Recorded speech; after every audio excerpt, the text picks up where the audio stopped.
right, well, welcome everybody. It's 1 o'clock on the East Coast US. It's 6 p.m.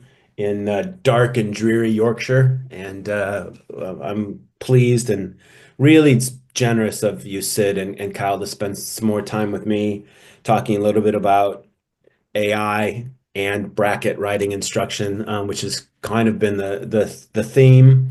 And we've done a number of these, been watched by hundreds of people. I've gotten good feedback both on both sides of the Atlantic in terms of the value of this work. So we asked you back because one of the issues that has come up in the feedback that we've gotten is, and this won't surprise you, working with writing teachers principally for most of your careers. How about we have some more pedagogically focused stuff on how to think about this as more concretely as teachers? So I think we advertise this as something like tips and tricks, which may not be what you really talk about. But be that as it may, the format here is we'll spend about 7 to 10 minutes or so with Sid first. Um, Mostly because Kyle threw him under the bus and said Sid had to go first. But I was thinking about this on my drive home. I was thinking about, okay, do I go alphabetical order? Do I go by the closest to Leeds? Like Gainesville's probably closer to Leeds than Arizona, probably almost certainly, even if you went the other side around the planet. Or do I go based on who I like better? And then I thought, well, how mysterious can I make that? But Kyle decided. So let's not waste any more time with me. I think we've given people enough time to build into this, at least our initial group of people. Those of you who are joining us, welcome. Thank you. If you have questions, go ahead and use the Q&A palette to ask them. We'll try to get to them. If we don't get to them, we'll try to find a way to follow up. And so with that, Sid, we'll turn it over to you first, please. Great, thanks. And the reason I wanted to go first, actually, because I was terrified that Kyle was going to say everything I was going to say, and then I would feel like I'm just repeating him. So I'm going to share a screen real quick, if I can. One entire one. This share. Give me 1 second to get this into display mode. Slideshow. Okay, so we see screen. Jeff, we're good. Yep, we're good. Sorry, couldn't get off mute. Excellent. We're good. Oh, perfect. Thanks. So what I thought I would do to get us going is kind of offer a speed run through some of the things that I address when I'm doing AI assignment workshops or AI curriculum workshops, just as a way to sort of think about the preliminary stuff before you design assignments and before you design curriculum. And I hope that will have a very pragmatic outcome, since that seems to be the demand for what's wanted. I understand Mike Mashad is in the audience, so I'm doing kind of a interview with him at the same moment. He's checking me out and testing me for future talks. So anyway, so let's do a quick speed run. And let's start off by asking that important question of why AI? Why are we even talking about generative AI in the classroom, in our assignments? And let's face it, this is a new conversation, and it's a conversation that has expanded really within the last 8 months or so, because in that first year after the November 2022 drop of ChatGPT, a lot of the conversation was just sheer sort of panic of what is this? How does it work? And we've moved into this kind of moment now of, okay, we got to figure out how we're actually going to integrate a lot of this stuff into our classroom. When we start asking these questions about why AI, we have to start asking some of the contextual questions. First of all, when I'm deploying AI in my classroom, how is what I'm doing fulfilling the institutional mission? How does this tie into what my university, what my college is trying to do? Second to that then is, how does this fill the disciplinary mission? What is it that goes on in my discipline that AI can enhance? And then third, and probably most pragmatic to what we're going to talk about today, is how does the integration of AI and Gen AI into my classroom help me fulfill my classroom objectives, my philosophical approaches to education? So when we start asking that question of why, the first kinds of questions that come up is, how is my classroom going to contribute to my students' AI literacy? How am I going to affect hands-on learning? What are the assessment opportunities that are going to be provided for how I'm going to integrate this? And then interestingly, when I give a lot of workshops, usually the first question that I ask is, particularly when I have teachers in the room more so than administrators, and I say, why are you wanting to integrate AI into your classroom? The first response is always obligation. And to me, this is kind of a problematic approach that we're doing this only because we feel obligated, particularly because it ties into a particular kind of technological determinism in terms of how we're thinking of higher education. So the obligation question to me is always there as an answer for why AI, but I think it's a more problematic response. We can also look at how we want to integrate experimentation, what role of transferability is going to play in the assignments I design. Are we thinking about bringing this into our classroom as a one-time experience? Is it going to be part of scaffolding learning? And is it really just about efficiency? When we look at most of the dialogue around why AI is being deployed across industry, higher ed, government, whatever it happens to be, efficiency is always the main answer of why we're using these technologies. For me, that's kind of problematic simply because, yeah, there are a lot of things we as teachers can use AI for to help make our lives more efficient, but I worry that we're making efficiency more of a value. And now, what does that mean when efficiency becomes a value? It also brings up the question of your AI readiness and the importance of faculty development, not just in programs like what Jeff's putting on here today, but also on your own campus. Faculty development programs are rapidly growing, very important. That leads us to ask those questions about your previous experience with AI tools, which also then affects your perception of what is the role of AI in higher ed. What are your personal interests in AI integration in your classroom? What do you see as your benefits? What do you see as the choke points, the challenges you're going to have to face as a teacher by integrating this into your assignments, into your curriculum? How are you going to achieve training and professional development? What available resources are there and what support is there? And the most important question think here, I talk a lot about in terms of your AI readiness, is how are these tools going to provide me the opportunity not just to do what I've always done, but to ask what comes next? What can I do that I couldn't do before? And how am I going to think about that in terms of assignment design? We need to also ask about the benefits for our students. What happens when we integrate Gen AI and AI into the classroom? Does it provide hands-on experience? Is it going to teach students about feedback and iteration? What kinds of engagement are we providing? And one of the main conversations that's evolving very rapidly around Gen AI, in particular in higher ed, is workplace readiness, particularly at those institutions where career placement and student success are part of the metrics for which success is measured for that institution. So workplace readiness becomes very important. Also, the opportunity for providing real world simulation through some of these technologies. And then also we're finding that integrating Gen AI provides a kind of motivation for students as well, particularly as they want to develop their skills. So in our speed run, I want to talk real quick about some best practices to think about while developing assignments and curriculum. And the first is always make sure that you're articulating your objectives and your desired outcomes. What's the purpose for integrating this AI? And then how does that assignment align with course objectives? What's the purpose for this? And I think we have to articulate that as we're designing the assignments. Big questions around what tools are you going to use? Because as we're seeing about 1,000 new platforms a week being developed for industry specific deployment, higher ed is one of those industries where we're seeing a lot of new applications become available. And while a lot of campuses are starting to take on campus-wide licensing for particular platforms, we also have to recognize that in particularly in disciplinary specific courses, that there are platforms designed for that. So for instance, here as we're talking a lot about writing instruction, there are platforms designed specifically for writing. That brings up questions of access. That brings up questions of privacy. Whenever I give workshops and I ask how many faculty have deployed AI in their classroom already, and I ask, well, what are you doing about privacy? Usually most of the faculty have no idea what I'm talking about, and I point them to the privacy statements that each platform provides. And we talk about, by requiring a student to use a platform, what of their IP and their personal information are we requiring them to give up? What skill sets does somebody need to have to operate any one of these platforms? What is the cost? Where is it coming from? And how is platform adoption going to comply with both institutional and other regulations? We also have to talk about how are we going to design any assignment in any curriculum around responsible use. I tend to talk about responsible use more than academic integrity, because if we're going to talk about integrity, I think we have to roll academic, professional, civic, and personal integrity into one approach under responsible use when we're deploying. I also recommend that when you're designing and introducing Gen AI technologies into your curriculum, that you start off with some experimentation and play.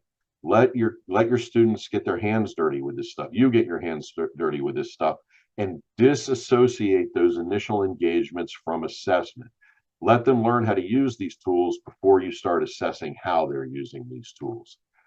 Also, clarify what are the parameters for student use. I talk to so many students on so many different campuses that fall into that. I don't know exactly what I'm allowed to do and not allowed to do, not just on the campus, but in a class in particular. Clarify that in your syllabus in each assignment. Collaboration. Gen AI is a fantastic collaborator, either in that machine human relationship or for having group work done. Encourage collaboration when you're using Gen AI.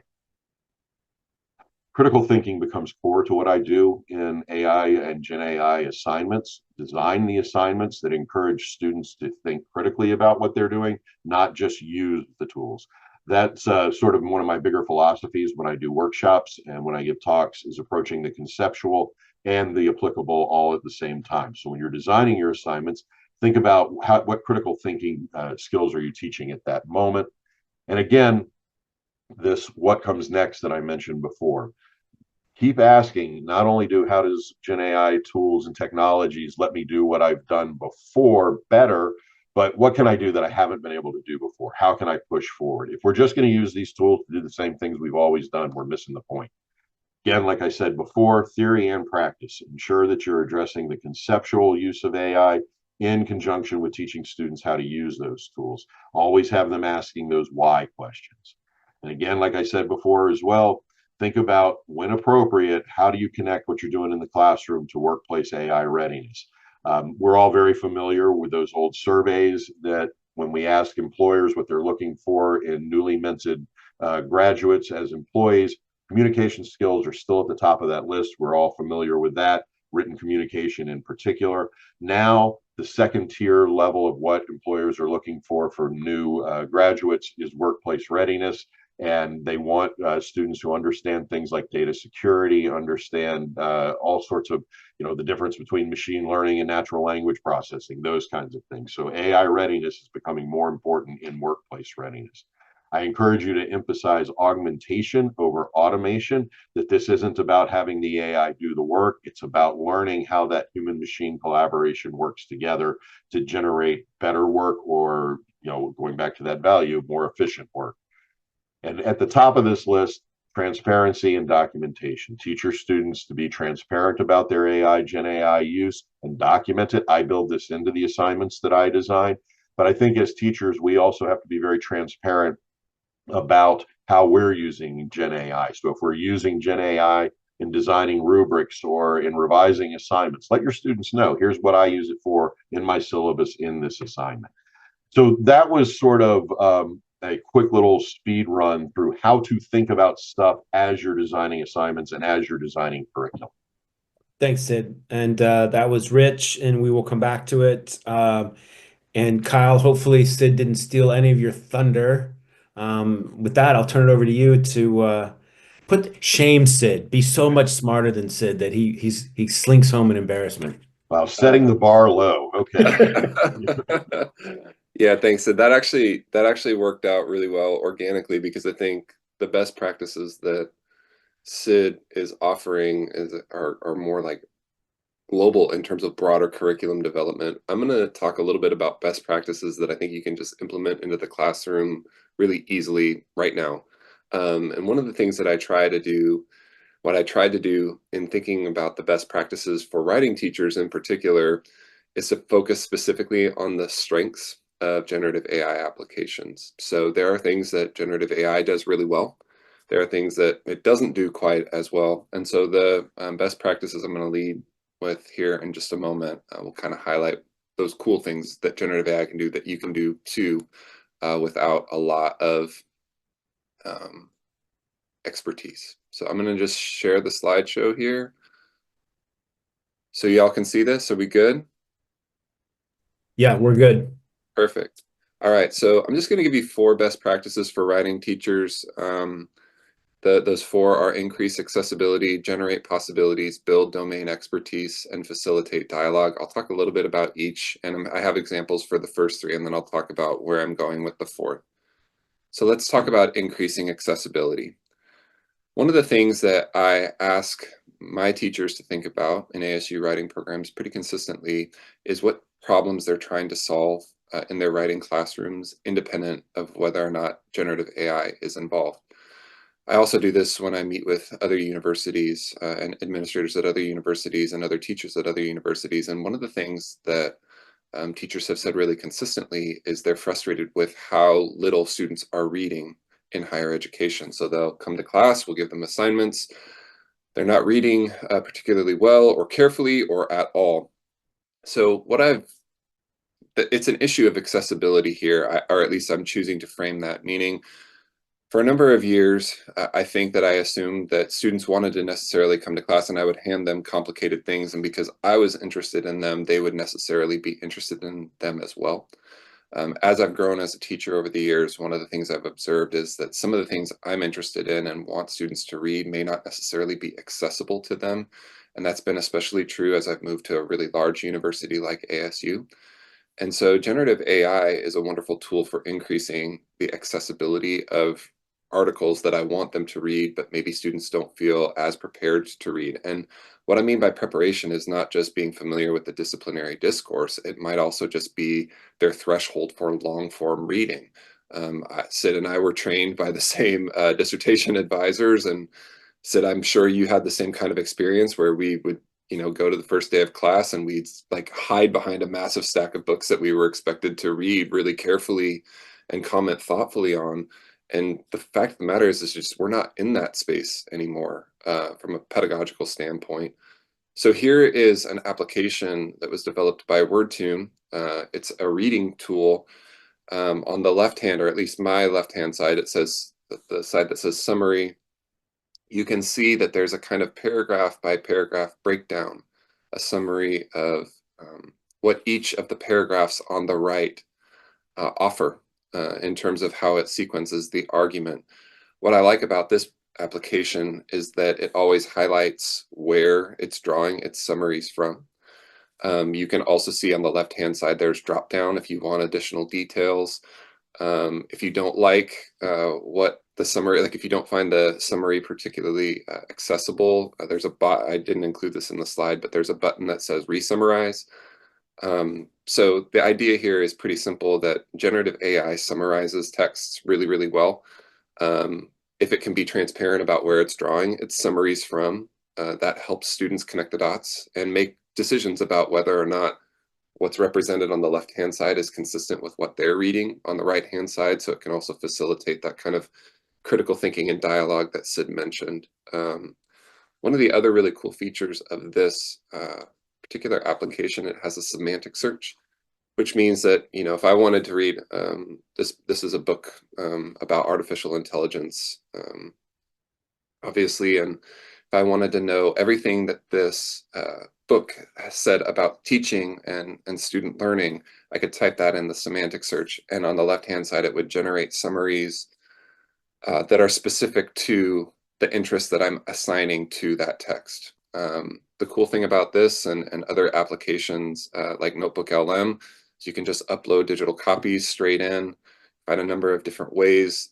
to either listen to or read summaries of these texts, and hopefully increase the probability that students will actually begin reading, or at least have a pathway to engaging the types of readings that you want to be reading in class.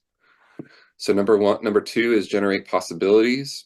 Sid can probably explain this at a more complicated and technical level than me, but generative AI, in order to function, the way that it functions mechanically, it works on probabilistic reasoning, statistical reasoning. So every time it creates an output, whether it shows the output, it has to build a list of probabilities based on the input that you give it.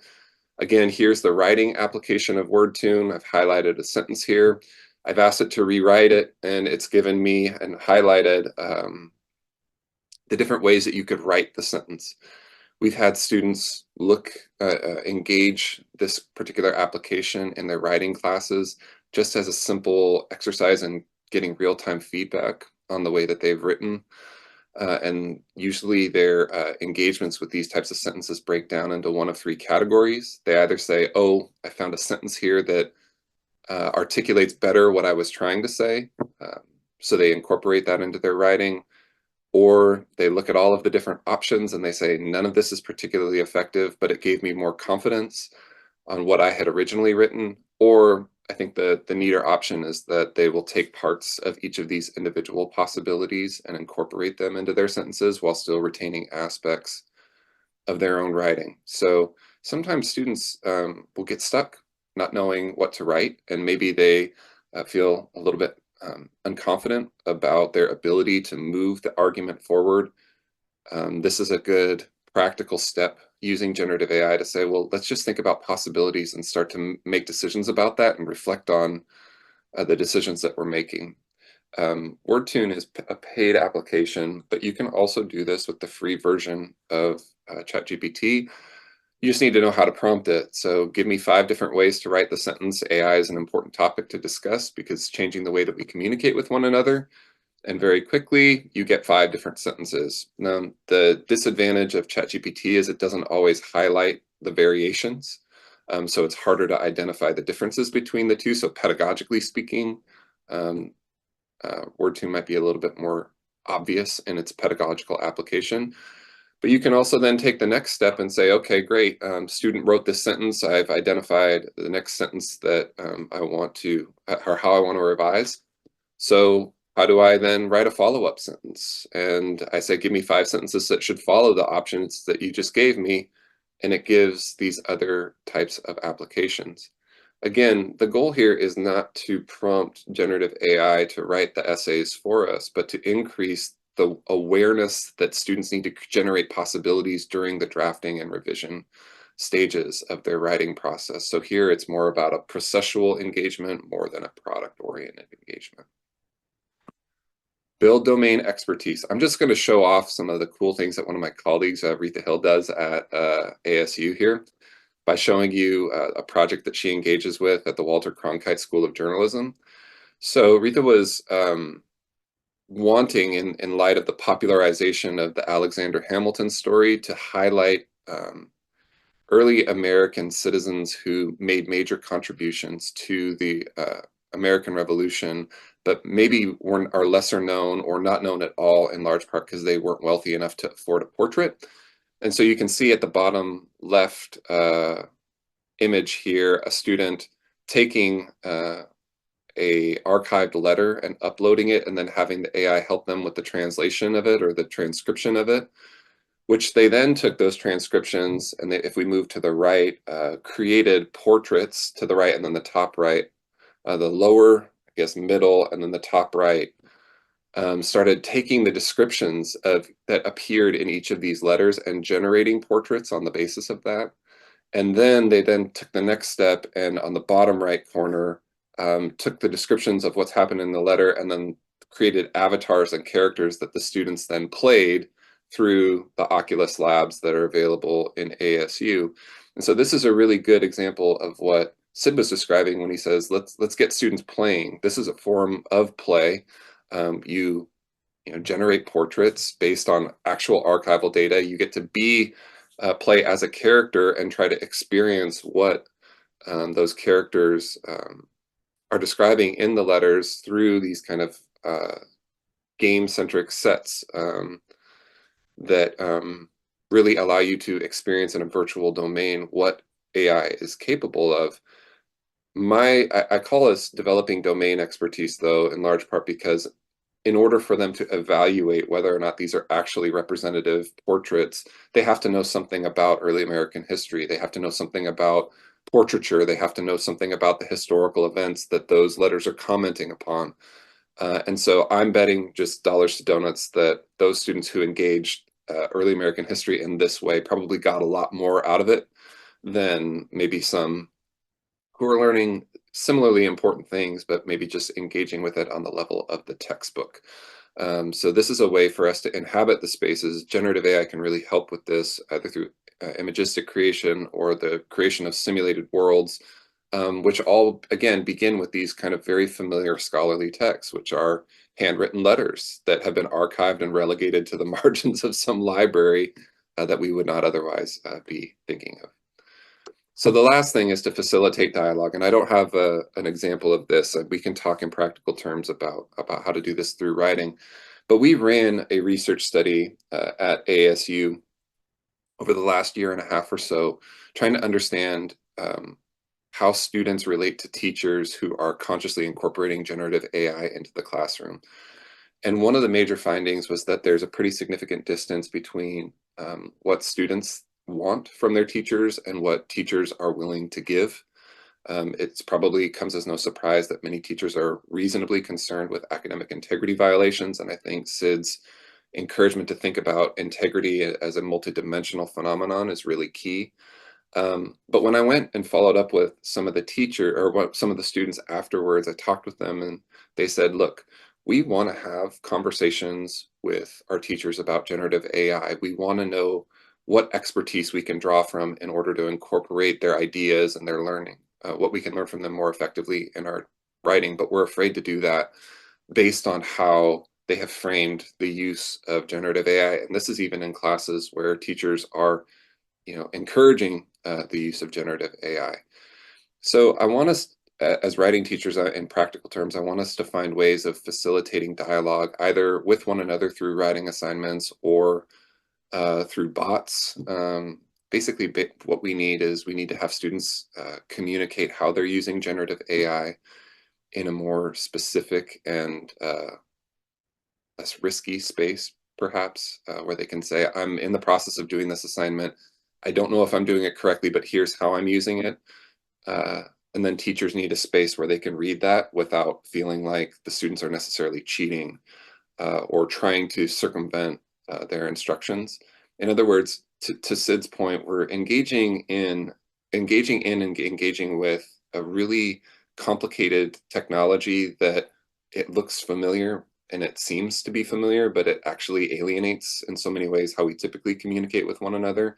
And so this final best practice is to say, if we don't really feel all that comfortable knowing what to do next, and our students don't really know what to do next, then we need to start having conversations about that, and low stakes conversations in particular, so that students get what they need and so that we can kind of take a more productive route through the instructional process rather than worrying over or wringing our hands about academic integrity violations.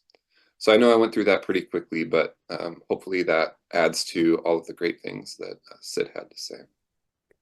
You both take instruction really well, so I appreciate you being as concrete as you were and to moving quickly through it. So as you have questions, I'll get to mostly I want to ask the questions in the palette, so we'll get to those questions really quickly. But I wanted to ask you, and just a fair warning, my dog over my shoulder, he's a working dog, which means that about this time of night he sits in the window and looks for foxes. So hopefully he will not bark, but just fair warning, I will try to mute quickly, and I should not have the dog in the room. I mean, this goes to bad instructional design, which is where I wanted to start first. So it occurs to me today, in particular, listening to you, but I had this thought the other day as well. So it's a question for each of you. It occurs to me that maybe it's AI, maybe it's just this moment because the technologies are so disruptive to the way we think. Is it forcing us to be better, by which I mean more explicit designers of instructional activities for our students? I don't know whether it's better, more explicit, whether that's not the wrong word, but or maybe it's or do you think differently about how you design for students as teachers? Uh, you mind if I jump in on that? Yeah, go ahead, Sid. And first of all, I'm assuming that's a Welsh Terrier behind you, since my grandfather was a Welsh Terrier breeder in one Oh, Westminster. really? Yeah, this is my third Welsh. They're the best dogs on the planet. So I think there's two responses to what you're asking. And the first is, sure, the moment is making us more attentive. Uh, and I don't know if that's because of AI or because of the technology, but I do think this is the second part of this. I think there's some value in what's happening, because I think a lot of teachers and all at all levels of education have have over the years, and I think we're all guilty of this, become complacent in what they do in the classroom. You know, we repeat assignments, we do the things that work for us, we like to stay in our comfort zone. And there's no doubt that these conversations have thrown into question our legacy educational epistemologies. And so, on the one hand, there are those of us who want to use this moment to ask that, well, what else could I do? You know, can I do, you know, can I keep moving? But there are also those that say this moment means I need to really explain why I'm doing things the way I'm doing them. And Yeah. so that to me is kind of important because it disrupts that complacency. That to me is the important part about that moment. Okay. Thanks, Sid. Kyle, did you have a response to that? I think it depends on how we're framing the problem. Yeah. Sid and I, and Jeff, you've been a part of this for a lot longer as well, have probably spent an inordinate amount of time trying to help the field expand the way they think about writing and writing instruction. Mhm. It's not just simply a kind of instrumental exercise to getting students from one sentence to the next, that writing studies is actually this really big domain that we need to be engaging in thoughtfully and with other scholars across the university system. AI doesn't, like, if we instrumentalize it and say this is all the only way that this can be used, then we're probably not going to get better at teaching, and AI is probably going to exacerbate our worst tendencies. If we use it as an opportunity to expand how we think about what writing is and what writing is going to be capable of doing, then and engaging with our colleagues across the university, then we probably will get better as teachers. I tend to think that those kinds of conversations unearth some of those unstated assumptions that lead to complacency. But you know, you both know this better than I do. But the most famous story that gets told about AI is the ability for a DeepMind to develop the Go that Mhm. beat the world's best player. Right. And they interviewed this man after he got beat by generative AI, and he said, you know, I've spent a majority of my life thinking that Go was the highest example of human creativity. And I've discovered in the process of playing this machine that the things that I thought made humans really creative are actually pretty boring and mundane compared to these broader analytic systems. That doesn't necessarily mean that human beings are not creative. It just means that maybe we need to revisit the sources of our creativity. But we can't do that if we're, again, preoccupied with just instrumentalizing the tool and making sure that students are using it according to the ways that we define. Yeah, it's an apocryphal story, and I think if we want to be precise, it's move 37 in game two of that Yeah, Go contest that blew the guy's mind, right? yeah, Well, and for me, every time that story gets told, and it, you know, that story appears in all, you know, every AI book, but Every book, yeah. for me, what needs to follow that is Twain's most unconventional swordsman. Is that, you know, it's not a matter that the AI was playing Go like a human was playing Go. It was that this was an entirely different approach that no one had been ready for. You know, that, you know, in Twain's unconventional swordsman, you know, he talks about even the best swordsman can never beat the unconventional swordsman because you Right. don't expect. Yeah. No, that's good. So, could you say more about creating low stakes opportunities for conversations with students? I agree that this seems a really important move for teachers to make. yeah. So the field has a long history of asking students to reflect in practical ways on their writing process as that process unfolds. Um, when I started teaching, 20 years ago, it was a component that we would then collect to, house in a writing portfolio at the end of the term. Um, I guess the way that I'm thinking about it now is students have open questions about generative AI that they're maybe afraid to ask. And a lot of students that I've talked to have expressed reservations about not just using the technology, but talking with teachers about using the technology. Um, we're here at ASU going to be building beta testing building and beta testing some bots that help facilitate dialogue between teachers and students about generative AI, just to do basic things like, what do you understand the assignment to be? How do you think generative AI can help with that? The one thing that students have said pretty consistently is that they don't want to be identified when they ask for specific feedback. And generative AI is really wonderful about just summarizing. Like, most of your students have questions about how to do X, Y, or Z, so we can auto-generate a report, which gives student or teachers real-time feedback on the delivery of their instruction, and then they can make adjustments or respond to questions in the global, rather than feel like students are kind of like telling on themselves, for lack of a better descriptor. So just finding ways to get students talking in practical terms about how they're using generative AI, what questions or concerns or fears they have, that's free from judgment, so that we can actually help students make better decisions about how to use generative AI based on our own expertise. Thanks, Kyle. Sid, low stakes conversations. Yeah, so I agree with what Kyle's talking about. I'm going to offer a very pragmatic way to do some of this in the classroom. Um, One of the things that I have started doing that I find very valuable is at the beginning of the semester, giving my students a very brief writing assignment. Just saying, here, I want you to write this. We can talk, we're using it as a way to start talking about how we do our writing, how we assess our writing, how we think about writing, how we share, and I want you to write about this. And once they've done that assignment, then I say, all right, here's what we're going to do. This assignment does not count. I separate everything from grades because I think the moment you put grades into play, you change whether now it's a high stake conversation, even if it's only 2% of it. So we're going to take it out of the grade.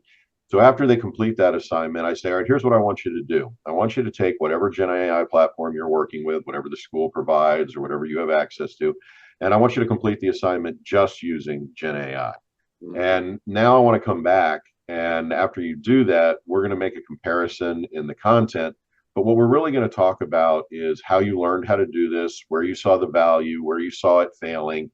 And we're going to use that as a stepping off point for that conceptual conversation, for that opportunity to say, here's what I worry about if I'm using AI, right? Every time I do workshops with students, the number one thing they tell me is that faculty don't tell them what they can and can't use it for. And so that creates a lot of anxiety. And so even those students who want to use it are terrified to use it because they feel it's a setup, right? They didn't say we could or couldn't. So I use that kind of an assignment as a stepping off point that then allows me as a teacher to say, okay, that's what we've talked. So here's where I want you using it. Here's where I don't want you using it. And in all those assignments, I will remind you.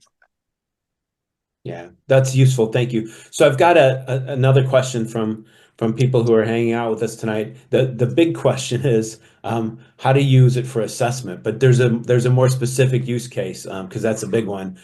So this particular professor gives students an assignment to use AI to answer some questions, but struggling with how to collect the responses and work with them to critically evaluate the responses they get. So a more precise use case within the how do you use it for assessment terrain.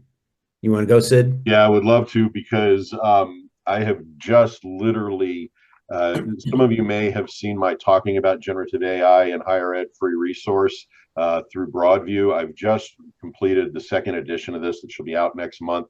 And it includes didn't have it before, a substantial section on assessment and how to integrate Gen AI and AI into assessment procedures. The first thing I would say is that in the context that you're giving it, the first thing you need to recognize is that medicine, allied health, public health, pharmacy, nursing, all of the medical and medical adjacent fields. This is the number 2 area for where AI and Gen AI deployment is occurring. FinTech is the first, but health is the second. So those are areas where AI deployment is quite crucial and is rapidly growing inside the industry. That said, when we start to think about assessment procedures, again, we have to start with those questions of how does this help me assess in the ways that I've always assessed? How does it help me develop new kinds of assessment? But my thing here is, why are we assessing? And coming out of writing studies, that's been a long time battle of why are we assessing, student work in these ways. So, and I lost the question. It's not in the Q&A anymore, so can't refer to it. But in terms of how do we assess, I think that one of the things are a lot of the new assessment tools are building opportunities for not just rapid assessment, but authentic assessment, which is a big conversation in assessment right now, and personalized assessment. And I think both of these are ways that we're going to have to talk a lot more about how we function with assessment, particularly when we start to develop customized and personalized learning pathways. And those kinds of customizable assessment tools that help you design individual curricula for individual students or help them on particular pathways become really, really useful up until the point of credentialing. I think still that we have to have set baseline standards for when we're doing things like MCAT, LSATs, those kinds of things for those kinds of assessments. But Jeff, can you remind me, there was a specific part of that question that was much more pragmatic, and I want to be sure to address that. Yeah, so I'll read the last part of it. I gave my students an assignment to use AI to answer some questions, but I'm struggling with how I will collect the responses. We use Canvas and work with them to critically evaluate the responses they get. So are you because if you're just using Canvas, then you're going to have to find another platform to do those kinds of assessments. My recommendation, I mean, yeah, Canvas's AI is, kind of there, kind of not. But my recommendation is designing a rubric for that AI assessment and allow the AI, allow a platform to actually go through every one of those student papers and point out and identify, here's where they address this part of the rubric, here's where they didn't, and that can easily be done. You could literally do that in 1 or 2 prompts and put that together. It's just a matter of bringing each response in and then develop in conjunction with that AI some boilerplate responses to come back to the students. But I also think this is the point at which you as a faculty member have to remember, just as we remind our students, that this is about augmentation, not automating. So it's a matter of deciding, how can this help me get this done? So for instance, if you want to address, after giving that assignment, a particular point that you're hoping they're all going to get, you can have the AI go through all and summarize, where do they talk about it? Here's how students talk about it. Now here's how we're going to talk about it. And most any of those platforms work. This goes back into what Kyle was talking about summarizing reading too. A lot of those platforms would be very useful. God, I wish I had had that when I was writing a dissertation. The idea of that pile of PDFs that are books that I read, but we all do selective reading, right? And we learn how to do that in our research. But that, in terms of the public health question, that's where I would start, is trying to figure out what is it you want assessed, and then developing a rubric for an AI to identify that in each student entry. Did you want to take up that question, Kyle? No, thank you, Sid. Kyle, did you want to take up that question? Just briefly, I think that when you're asking a question about an assessment, you need to begin with the outcome that you're wanting to assess. So and I think that's Sid's point implicitly, like if you're going to train the bot, you have to have a specific outcome that you have in mind. And the only thing that I would add to what Sid has said here is that helping students participate in the process of evaluating the output of the AI in response in dialogue with the teacher is particularly helpful. So some of the best research that I've read in the field on assessment states over and over again that if we want students to learn the outcomes that drive our instruction, then we should have them participate in the assessment process themselves. Not necessarily to grade themselves, although I know teachers do that, but to be thinking critically and reflectively about whether or not the criteria we're using to measure the effectiveness of the writing is consistent across not just their work, but other peers' work as well. The goal ultimately is to just kind of get them to a point where they feel confident about, and they can make decisions in light of, generating multiple possibilities, and, they'll let them, make those decisions and feel confident and justify them moving forward. It doesn't necessarily mean that we have to agree with them, but I think that's ultimately what critical thinking is to recognize that multiple pathways exist, and then to make decisions about them and be able to justify that. So that's pretty abstract. I apologize for that. I haven't seen a lot of generative AI applications that assess particularly well. I will say that one of the things that they do well, just to riff off of the summarization tool, is, and this was a first technique that I learned when I was a writing instructor as an MA student, way back in the late 2000s. Having students write in the margins summarize what they think their paragraphs are doing, and then to watch whether or not the paragraphs are hanging together and how the logic of the argument is unfolding. With generative AI, you can ask the applications to do that. You can upload the essay and have it do a kind of macro and micro analysis of how things are holding together. And that can be really valuable for evaluating things like coherence, for example. Thank you for that, Kyle. So we're getting close to the end, but I want to try to get a couple more questions in. So here's a question that this is a doozy. Can you use AI to develop portfolios of student work with feedback built into it? And can students self-assess? Because I think those two things are sort of paired questions. Anybody want to take that one? The easy answer to that is yes, they can do all that. It just Yeah. depends on which platform you're licensing to do that. One of the things that I think when asking that kind of a question that we need to have more conversations about this is we tend to default those kinds of answers to the big, visible, and usually free platforms that are out there.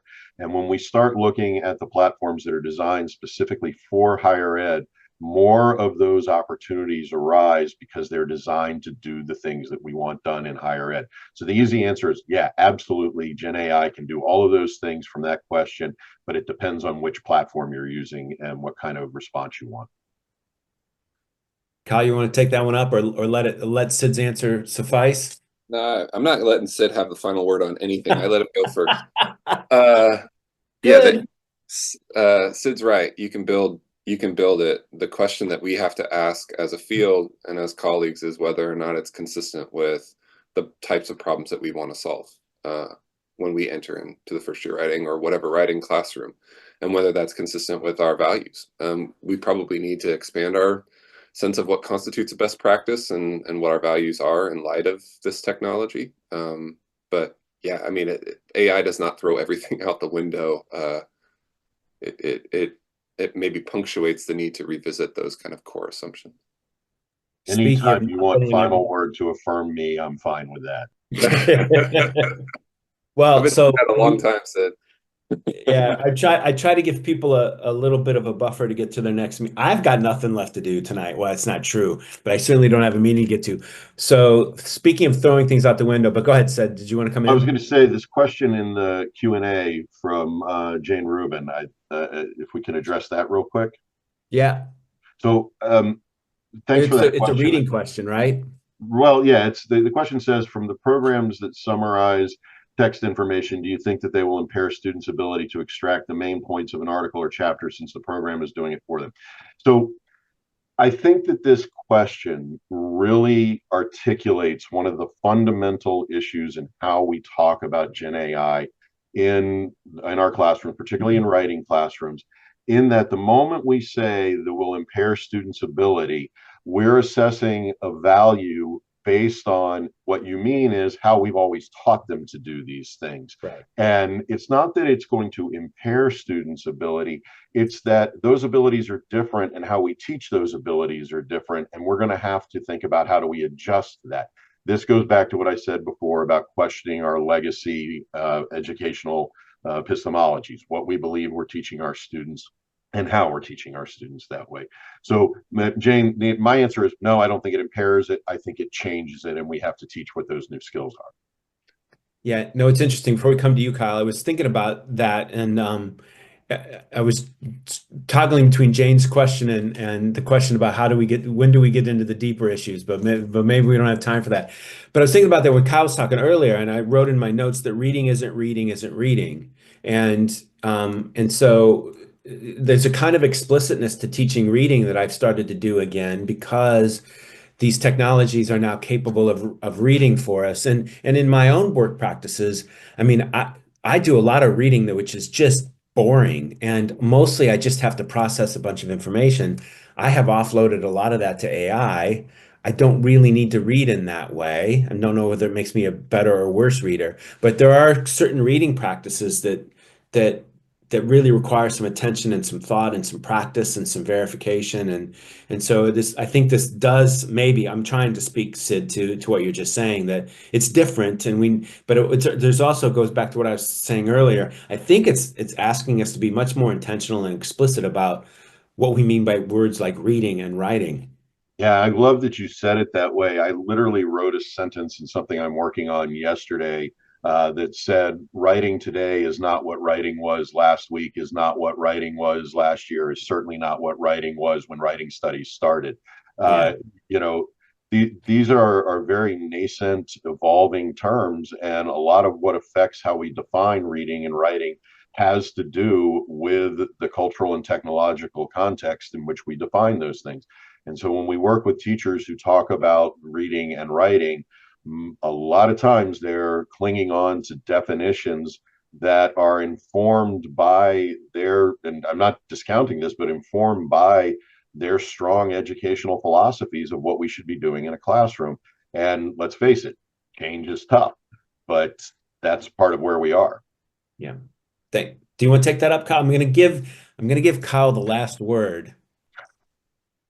This was a strategic play, Sid. I can see in the look of your face that you've realized I've won.